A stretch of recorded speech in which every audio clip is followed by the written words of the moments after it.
Respondió fue migraña y cefalea y como ya nos presentaron, la exposición va a estar a cargo de Valeria Alejandra Urbano y quien les habla, Pamela Alejandra Vallejo. Bien, vamos a comenzar con cefalea, dar un pequeño concepto y hablar de unos datos epidemiológicos que son bastante importantes tenerlos en cuenta. Entonces, las cefaleas o el dolor de cabeza son uno de los trastornos más comunes del sistema nervioso y un motivo frecuente de consulta médica, repetitivo, recurrente e incapacitante. Ahora bien, hay que diferenciar digamos, clínicamente por dónde nos va a llegar el paciente, ya sea por servicio de urgencias o por servicio de consulta externa. Si es por servicio de urgencias, lo primero que hay que hacer es descartar una cefalea que pueda llegar a ser potencialmente mortal. Si es por el servicio de consulta externa, aunque la indagación de los síntomas, el cuándo comenzó, cómo comenzó va a ser igual, pues la urgencia no va a ser tan inmediata. Esto con el fin de dar un diagnóstico más preciso y lógicamente un tratamiento más oportuno para el paciente. Epidemiológicamente, la cefalea corresponde a la cuarta causa de visita al servicio de urgencias a nivel mundial y representa entre el 1 y el 16% de todas las consultas y afortunadamente menos del 2% son consultas neurológicas graves. A nivel global, la cefalea crónica es aquella que se presenta durante más de 15 días, representa un 3,4%, en Centroamérica y en Sudamérica un 5% y en África un 1,7%. Clínicamente, la cefalea se divide en dos tipos, primarias y secundarias. Primarias, las más comunes y como tal representan una patología o una enfermedad del paciente. Y secundarias, como su nombre lo dice, son a causa de algo, a causa de un proceso infeccioso o algo mucho más grave, por ejemplo, una causa neurovascular. Bien, en cuanto a la clasificación, como lo mencioné, tenemos dos tipos, primarias y secundarias. Para la charla de hoy, y por practicidad y por tiempo, vamos a hablar de las más comunes. Dentro de las primarias tenemos la migraña, la cefalea tipo tensión, las trigeminales autonómicas como la cefalea en racimos o cefalea de clúster y la hemicrania continua. Dentro de las secundarias, la más común es la neuralgia del trigémino. Bien, en cuanto al primer tipo, tenemos a la cefalea tipo tensión o cefalea tensional. Esta es la cefalea primaria más frecuente en la población general. La intensidad es variable, pero más o menos puede ir entre leve y moderada y el diagnóstico netamente se basa en la historia y en la expresión clínica del paciente. La edad de aparición varía, pero se habla que puede empezar entre los 25 y 35 años y esta representa entre el 25 y 55% de todos los casos. Bien, aquí tenemos la fisiopatología de esta cefalea, que es importante conocerla, puesto que es de las más comunes. Entonces, ¿qué sucede? Lo que nos dice la literatura es que hay muchos factores que intervienen en la aparición de esta cefalea, cuáles están identificados principalmente dos, mecanismos periféricos y mecanismos centrales. Periféricos que se relacionan con la aparición de la cefalea y los centrales dados por el sistema nervioso central que se relacionan con la cronicidad de la cefalea. Adicionalmente a eso hay factores asociados como factores genéticos, factores ambientales, por ejemplo el estrés, la ansiedad, la depresión, que hace pues también que contribuye a la aparición de la cefalea. Entonces, ¿qué sucede? A nivel pericraneal tenemos una alta sensibilidad, ¿cierto? Entonces, esta sensibilidad dada por la musculatura pericraneal, que no solamente cubre la cabeza, sino que también se extiende a nivel cervical, hace que a través de los puntos gatillos que son muy sensibles al dolor, entonces en el momento que el paciente se topa, se estira o hace algún movimiento, esta zona se contrae y se produce el dolor. Esto activa unos receptores periféricos, aquí los tenemos, que son la serotonina y la bradicnina. Esto a su vez induce la liberación de ciertas sustancias, por ejemplo la sustancia P, el péptido intestinal vasoactivo, de la calcitonina, que hacen que la sensibilización periférica se perpetúe y pues esto se traduce clínicamente en dolor. A nivel central, ¿qué sucede? Esta respuesta llevada por neuronas de segundo orden, ubicadas tanto en el núcleo caudado del trigémino y en el asta dorsal espinal, lleva un aumento del número de estímulos y esto hace que haya una disminución de las vías inhibitorias descendentes antinociceptivas y una estimulación nociceptiva de estructuras supraespinales. Esto lleva consigo a una sensibilidad a nivel central, es decir, aumenta el dolor como tal. Ahora bien, no solamente existen estos mecanismos, sino que también, como les mencioné previamente, existen factores ambientales y factores genéticos que influyen en la aparición de la cefalea. Bien, El diagnóstico se hace netamente por clínica y utilizamos pues una mnemotecnia y esto pues incluye todo tipo de cefalea, inclusive pues a cualquier síntoma del paciente. Entonces, ¿hace cuánto comenzó la cefalea? La duración del ataque de la cefalea, localización, si es unilateral, si es en toda la cabeza o es en algún punto específico, la intensidad de acuerdo a la escala análoga del dolor que va de 1 a 10, la característica si es pulsátil o no pulsátil, entonces aquí haríamos un diagnóstico diferencial, por ejemplo, como una migraña. La irradiación solamente se queda en la cabeza, se va para algún lado, atenuantes, agravantes y si existen síntomas acompañantes. Adicional a eso, indagar respuesta a terapias utilizadas, más que todo en servicio de consulta externa, en el cual pues los pacientes de pronto hayan usado otro tipo de medicamentos, fármacos, entonces preguntar cuáles ha usado y si han servido o no le han servido. Hacer una adecuada exploración física y pruebas complementarias en el caso que lo requiera. Por ejemplo, en el que el ataque de cefalea haya aparecido de manera aguda y ha sido un dolor muy fuerte.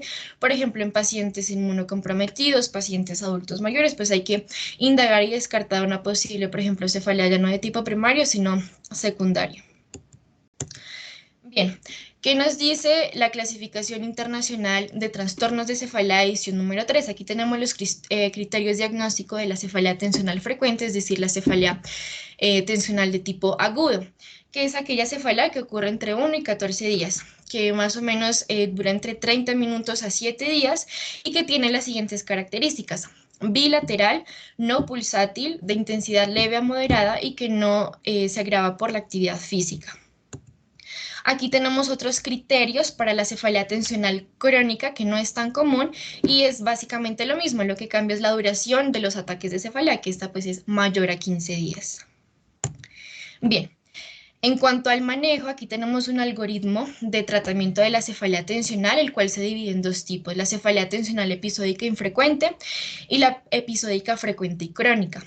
Dentro de la primera tenemos dos tipos, la leve y la moderada. La leve, lo que hacemos es manejo no farmacológico, es decir, controlar todos esos desencadenantes o atenuantes que hacen que aparezca la cefalea. Y en la moderada, en primera instancia utilizamos AINES, realmente aquí es a preferencia de cada médico, o otro tipo de analgésico, por ejemplo, acetaminofén aquí en Colombia, que se usa demasiado. Y adicional, igual que el anterior, manejo no farmacológico controlando esos factores desencadenantes.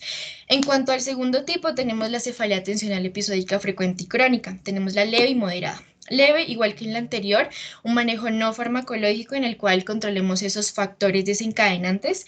Y la moderada, en primera línea utilizamos amitriptilina, un antidepresivo tricíclico. La dosis es muy bajita, de pronto explicar al paciente que la dosis que vamos a utilizar es una dosis muy bajita, miremos acá, es de 50 miligramos, o también en primera línea también se puede usar topiramato, 50 miligramos también. En el caso en el que haya ineficacia o el paciente no lo tolere, utilizamos nortitriptilina, por ejemplo. Y adicional, al igual que las anteriores, manejo no farmacológico controlando esos factores desencadenantes.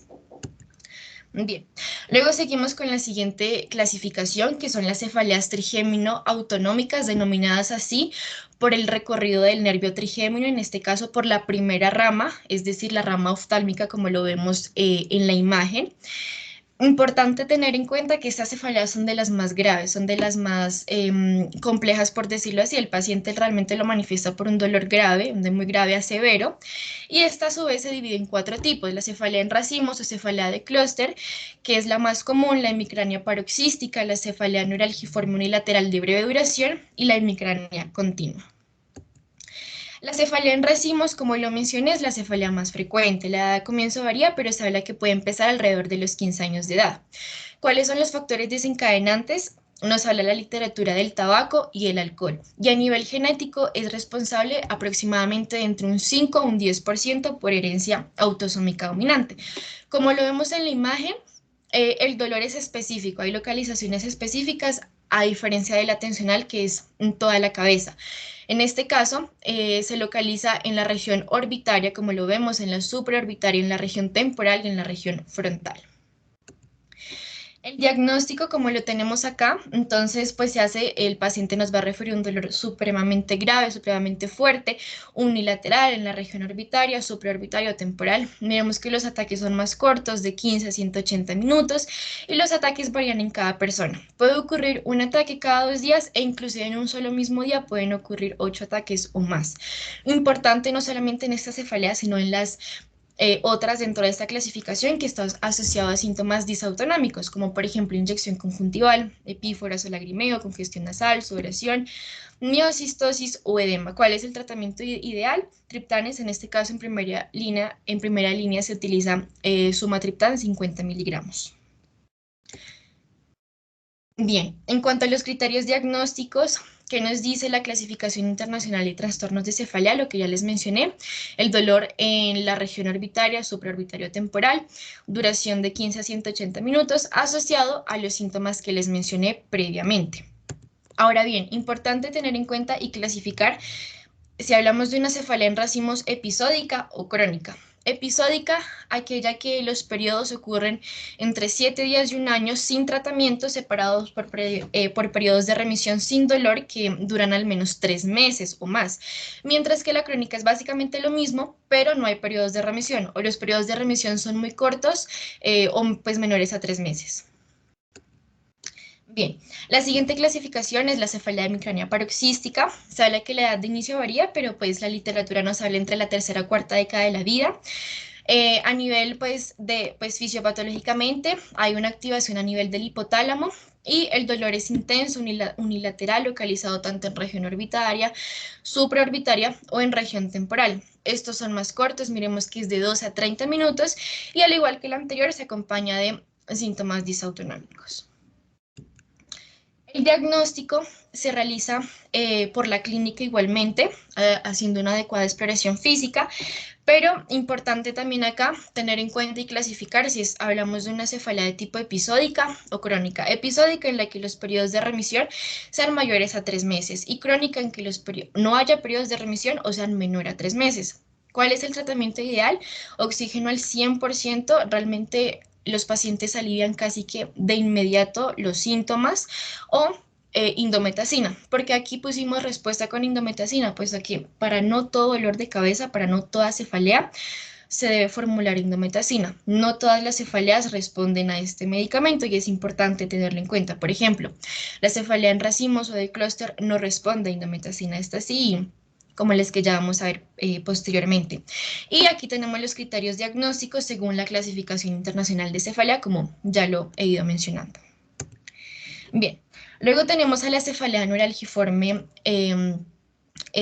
neuralgiforme unilateral de corta duración, que casi nadie la conoce por ese nombre largo, sino que esta se subdivide en dos tipos, la SUNA y la SUN, que ya les explicaré en qué consiste cada una. La intensidad es variada, pero se habla que puede ser moderada a grave, de tipo unilateral estrictamente, son más cortos, pueden ser los ataques de segundo a minutos, pero múltiples veces al día, asociados también al lagrimeo, enrojecimiento. ¿Cuál es el tratamiento ideal? En primera instancia, lidocaína intravenosa 1 miligramo por kilogramo, alivia también casi que inmediato los síntomas, pero hay que tener mucho cuidado por la cantidad de RAM, por la cantidad de efectos adversos de este medicamento. Entonces, al paciente hay que monitorizarlo, cada ratico, por decirlo así, tanto signos vitales, función cardiovascular y función neurológica, ¿cierto? También tenemos topiramato y también la gabapentina, topiramato 50 miligramos y gabapentina 800 miligramos, dosis diaria, una dosis diaria. Importante también tener en cuenta que estos dos últimos medicamentos sirven tanto durante la crisis aguda como profilácticos. Y aquí tenemos los criterios diagnósticos según la clasificación internacional de cefalea. Ahora bien, ¿qué es la SUN y qué es la SUNA? Estos son dos subtipos, la primera es cuando hay tanto inyección conjuntival y lagrimeo. Y SUNA hay o inyección conjuntival o lagrimeo, pero no las dos al mismo tiempo. Bien, luego tenemos cefalea hemicránea continua, esas ya son menos comunes, este pues se caracteriza por ser un dolor estrictamente unilateral, continuo, de intensidad moderada, el dolor se localiza igualmente en la primera rama del trigémino, es decir, en la zona orbitaria, en la zona supraorbitaria o temporal. Importante también se manifiesta con algunos síntomas de la migraña que ya posteriormente vamos a ver, y durante las exacerbaciones se puede irradiar a otros lugares, tales como la región cervical, el hombro, la región periauricular y la cavidad oral. El diagnóstico, clasificar si nos estamos enfrentando ante una no remitente o remitente, que la diferencia es la duración del tiempo de remisión. Esta diferencia de las anteriores, el no tener tratamiento de esta cefalea puede hacer que el paciente pues tenga esta cefalea durante mucho tiempo, se habla de que puede ser de meses a años. Entonces, no remitente es aquella cefalea con periodo de remisión menor a un día y remitente con un periodo de remisión mayor a un día. Y aquí igualmente tenemos los criterios diagnósticos según la clasificación internacional de cefalea. Adicionalmente, esta sí responde a indometacina, una dosis inicial de 25 miligramos y progresivamente vamos aumentando a 50 miligramos.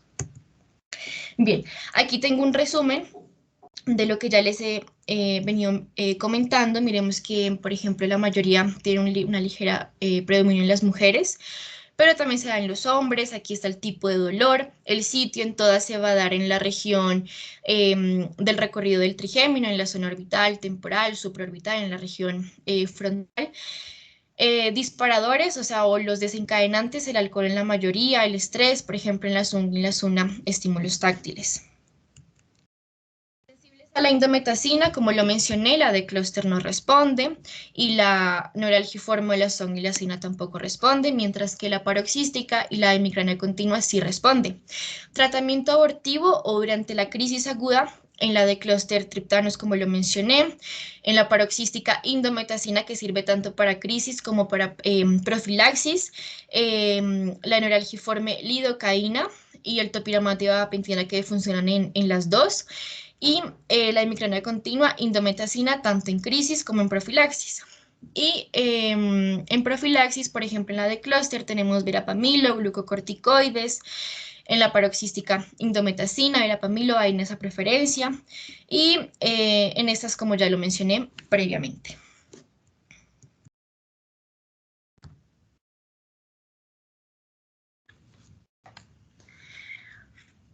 Listo, continuamos con la migraña. Entonces, primero vamos a dar una pequeña definición. La migraña es el trastorno neurológico más frecuente consultado en la atención primaria. La edad de inicio se sitúa entre aproximadamente los 15 y los 30 años, pero afecta más que todo a edades productivas entre los 22 y los 55 años. Los antecedentes familiares suelen estar muy presentes en el 50% de los pacientes y la frecuencia pues, de lo que ya son las crisis migrañosas es muy variable entre los pacientes, aunque de entre un 20 a un 30% va a referir entre 4 crisis al mes. Siguiente.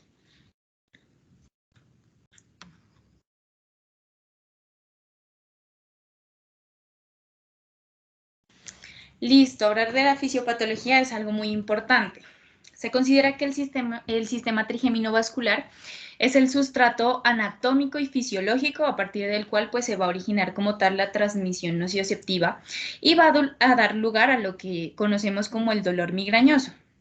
En 1984, Moskowitz propuso que el inicio de la migraña va a depender totalmente de la activación y de la sensibilización de las neuronas trigéminovasculares.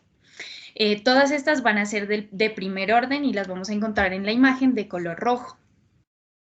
Las fibras aferentes de estas mismas neuronas van a inervar las meninges y los vasos de estas, también para proyectarse a unas estructuras del sistema nervioso central para consigo pues conllevar al dolor. La activación de estas neuronas va a inducir a unas reacciones inflamatorias locales y este mismo proceso a su vez va a sensibilizar y a descargar neuronas de segundo orden en lo que conocemos como el tallo cerebral, como lo observamos en la imagen. Y luego también va a conllevar a las neuronas de tercer orden que se van a encontrar en el tálamo. También lo observamos en la imagen. Hasta que finalmente, pues estos impulsos nociceptivos van a llegar a las áreas de orden en lo que conocemos pues como la zona somatosensorial y las zonas corticales, que van a estar pues involucradas en lo que es la percepción del dolor, causando pues los dolores tan fuertes como son los dolores de una crisis migrañosa. Un rasgo pues inherente de la migraña es su naturaleza tan recurrente. Los pacientes a menudo pues van a describir los factores que perciben como desencadenantes de sus ataques de migraña a lo que son pues el estrés, los trastornos de sueño, los trastornos alimenticios o algún alimento en específico y también al no comer. Siguiente. La migraña episódica es una entidad crónica la cual se va a cursar pues en forma o de crisis o de ataques. Los síntomas pueden ser variables o diferentes entre los pacientes o incluso pues cambiantes en el mismo paciente. Con frecuencia estos ataques pueden ser desencadenados por estímulos externos de diferente naturaleza, como pues ya hablamos anteriormente lo que es el estrés emocional, puede también incluir alteraciones hormonales, como lo es la menstruación, algún tratamiento hormonal sustitutivo, cambios de presión atmosférica, algunas transgresiones dietéticas, como puede ser un ayuno prolongado, o ya alimentos en concreto como tal. Hay algunos que son alimentos ricos en glutamato, el alcohol, que uno de los más comunes o de los más típicos es el vino tinto, los cítricos, el chocolate, alimentos fermentados o también alimentos procesados. Siguiente. Listo, los pacientes pueden sufrir de crisis migrañosas sin aura, con aura o con y sin aura. También se pueden diferenciar 4 fases entre estas. Dentro de los ataques pues, de migraña como tal. Tenemos la fase prodromos, la fase de aura, la fase de cefalea y otros síntomas y la resolución como tal, siendo la fase primordial lo que es la cefalea y otros síntomas. La fase de prodromos, para iniciar, es un estado premonitorio que puede originarse desde horas hasta días antes del inicio como tal de la cefalea. Los síntomas más frecuentes pueden ser lo que es la ansiedad, la irritabilidad, la sonofobia, la tristeza, algún tipo de bostezos, etc. Otros síntomas que ya son menos frecuentes como tal, hablamos de torpeza mental, alteraciones gastrointestinales, etcétera también. Estos síntomas pues son mucho más frecuentes en migrañas con aura y suelen mejorar más que todo con un tratamiento preventivo. El aura es la segunda fase de la migraña. ¿Esta en qué va a consistir? En déficits neurológicos. Estos deben desarrollarse cada uno entre 5 a 60 minutos previos a la cefalea. Tras el cese también puede haber un intervalo máximo de entre 1 hora, pues con un dolor de cabeza fuerte. Si ya pasamos al aura visual, este es el tipo más frecuente, observando aproximadamente en el 99% de los pacientes con aura, y este pues consiste en la visualización de escotomas en zigzag, con bordes brillantes o con fotopsias o discromatopsias. Esto puede producir síntomas sensitivos, pues generalmente en forma de hemipoestesias o también en episodios de alteración como lo es la expresión del lenguaje. También tenemos el aura motora. Esta es de las menos frecuentes y se da en menos del 10% y suele relacionarse mucho a lo que es el aura sensitiva. También tenemos lo que es la fase de la cefalea y otros síntomas. Esta es la que conocemos ya como tal, la que es relacionada con la migraña. Suele durar entre 4 a 72 horas, con una cefalea ya intensa de carácter pulsátil, hemicraneana del 50% de los pacientes, o también puede ser holocraneal. Podemos encontrar algunos síntomas vegetativos como lo son las náuseas, los vómitos, y pues también suelen obligar al paciente a aislarse pues a oscuras sin nada de luz. Y por último tenemos la fase de resolución. La fase de resolución ocurre tras la desaparición total del dolor, aunque en algunos pacientes se experimenta el dormir o el tratar de vomitar. El dolor va a cesar, pero también va a surgir ciertos síntomas similares a los de la fase prodrómica. Esta fase se observa hasta aproximadamente el 80% de los pacientes, pese a ser la fase que es menos estudiada. Siguiente. Listo, la migraña episódica ha sido clasificada por la ICHD en su tercera edición en migraña sin aura, en migraña con aura, que va a ser dividida en migraña con aura típica con cefalea y migraña con aura típica sin cefalea. También tenemos la migraña con aura de tronco, la migraña hemipléjica, que también puede ser familiar y la dividimos en 3 tipos. Y también tenemos la migraña retiniana, que va a ser explicada posteriormente. Siguiente. La ICDH-3 nos proporciona unos ciertos criterios de diagnóstico para las 3 características principales de migraña que hemos estado tratando anteriormente. Tenemos, primero que todo, la migraña sin aura. Al menos 5 ataques que cumplan con los siguientes 3 criterios. Primero, un dolor de cabeza que dura entre 4 a 72 horas cuando se trata o cuando se trata sin éxito, más que todo. El segundo criterio ya es un dolor de cabeza con al menos 2 de las siguientes 4 características que observamos en el cuadro. Primero, una ubicación unilateral, una calidad pulsante, una intensidad de dolor que ya sea de moderada a severa y un agravado o causado por la actividad física, por ejemplo, que sea caminar o subir escaleras. Y por último, también tenemos que el dolor de cabeza sea acompañado de al menos uno de los siguientes síntomas. Tenemos lo que son las náuseas, los vómitos, también puede ser ambos, la fotofobia y la fonofobia.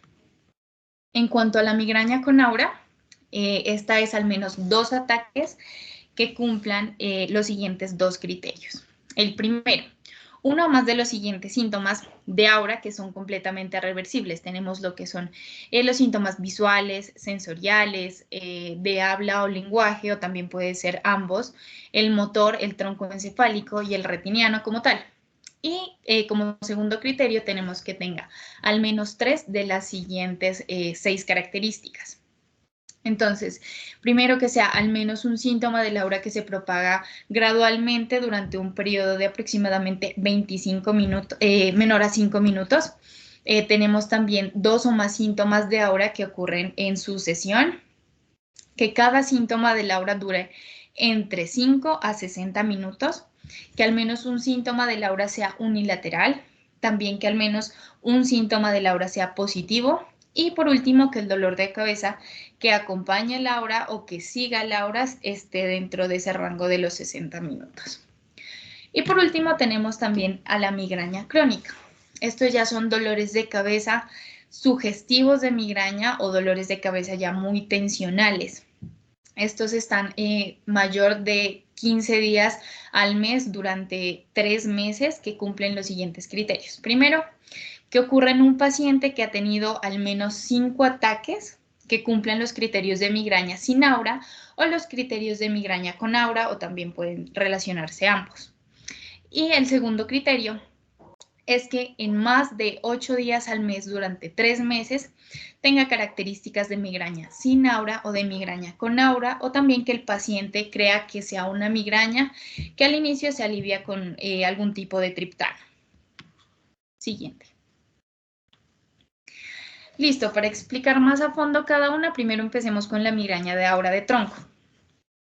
Esta migraña fue conocida anteriormente como la migraña basilar o la migraña de Bickerstaff. Esta se refiere más que todo a una migraña cuya aura cursa con síntomas troncoencefálicos, como lo es la diplopía, el vértigo, el tinnitus, síntomas visuales bilaterales, lo que es la hipoacusia, la ataxia, la disartria, algunas parestesias bilaterales, e incluso también puede atribuirse a la disminución del nivel de conciencia. Siguiente. Tenemos la migraña hemipléjica. Esta migraña se ha definido como un trastorno migrañoso cuya aura es de características motoras, además también de otros tipos de aura, o sea, se enfoca más en lo motor. Si incluye familiares de primer o segundo grado, recibe el nombre ya como tal de una migraña hemipléjica familiar. La migraña hemipléjica familiar pues va a ser el único tipo de migraña que se le atribuye a una alteración genética. Esta alteración genética va a ser de carácter autosómico dominante y van a existir 3 alteraciones genéticas asociadas a lo que es la migraña hemipléjica familiar. Encontramos en el cuadro del lado derecho de la diapositiva cada tipo de la migraña hemipléjica familiar de tipo 1, de tipo 2, de tipo 3, el gen al cual va a afectar, el canal iónico que va a seguir y los mecanismos que va a presentar esta. Siguiente. Listo, continuamos con la migraña retiniana. Esta es uno de los tipos de migraña menos frecuentes o menos consultadas, cuyo síntoma cardinal más que todo es una pérdida de visión monocular transitoria, también conocida como la amaurosis. Esta va a durar de menos de 30 minutos y va a seguir por una cefalea migrañosa de carácter ya tensional. Su fisiopatología aún no está muy bien aclarada, aunque recientemente se ha postulado un posible fenómeno como de vasoconstricción arterial retiniana, pero va a ser de un carácter reversible. Esta es una causa excepcional de lo que es la pérdida de la función visual, que debe ser pues adecuadamente estudiada por los especialistas. Siguiente.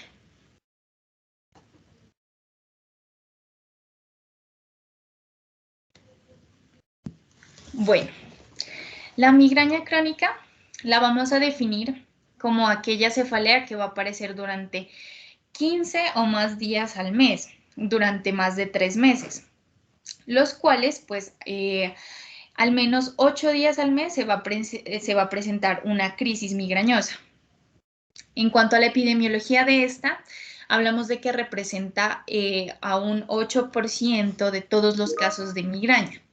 Existe un predominio y una incidencia en lo que son las mujeres. Esta prevalencia de la migraña crónica va a aumentar durante la adolescencia y va a alcanzar su punto máximo en la mediana edad. Luego ya va a empezar a disminuir después de los 50 años. En la mayoría de los casos, la migraña crónica es el resultado de la evolución o de la cierta complicación de la migraña episódica. Pero también puede existir una migraña crónica de novo, o sea, que tiene una forma de debut, de inicio. El 3% de los pacientes también de la migraña episódica, como ya lo dijimos, va a evolucionar a una migraña crónica anualmente. En general, esta progresión suele producirse en forma de aumento de una frecuencia de las crisis, empieza a ser mucho mayor, aunque en algunos pacientes esta progresión puede ser de manera abrupta. Siguiente, por favor. En cuanto a los factores de riesgo, se han identificado numerosos factores de riesgo para lo que es conocida como la migraña crónica. En cuanto a estos factores de riesgo, de cronificación, más que todo, se pueden dividir en modificables y no modificables. La actuación pues, sobre estos factores de riesgo modificables pueden cambiar la evolución de la migraña crónica. Entonces, entre los factores de riesgo no modificables, como los observamos en la tabla, pues tenemos el sexo femenino, la edad avanzada, una etnia caucásica, factores genéticos, un estatus socioeconómico bajo, un nivel educativo bajo, una alta frecuencia de episodios de cefalea, antecedentes de lesiones en cabeza o cuello, la presencia de alodina cutánea, trastornos psiquiátricos u otras patologías dolorosas comórbidas. Y en cuanto a los factores de riesgo que ya son de carácter modificables, encontramos la ansiedad, la depresión, el estrés, los trastornos del ritmo de sueño, el síndrome de apnea de sueño, la roncopatía, el abuso de medicación en más que todo, o lo más típico son los opiáceos, o también el abuso de la cafeína. También encontramos la obesidad, la elevada frecuencia de crisis, la baja eficacia del tratamiento de una migraña aguda, y también encontramos la hipertensión intracraneal idiopática sin papiledema. Siguiente.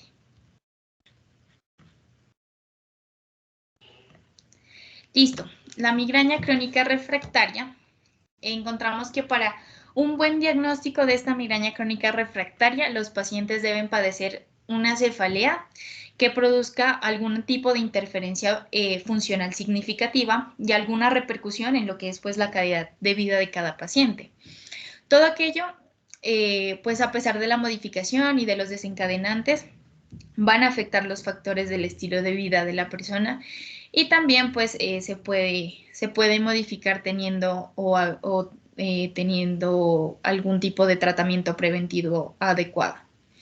Esta migraña crónica refractaria a menudo es como una enfermedad debilitante con un impacto enorme en la calidad de vida, como ya lo dije, y su prevalencia es de carácter desconocido.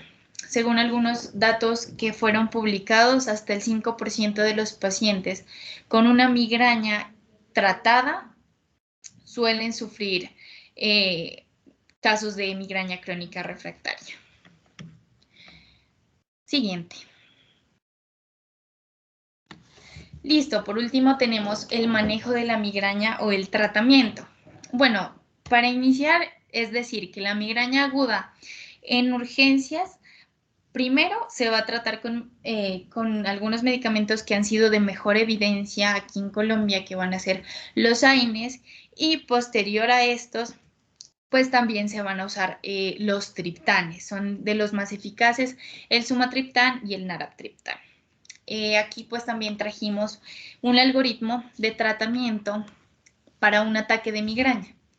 Entonces, al tener un ataque de migraña, lo primero que nos vamos a preguntar es, ¿necesita un tratamiento antiemético o parenteral? Entonces, si tiene un ataque de moderado a grave, se lo puede tratar con medicación no oral o con dihidroergotamina, ya puede ser subcutáneo, intranasal, inhalado, ergotamina con cafeína, puede ser parenteral, o procloperacina, que puede ser parenteral también.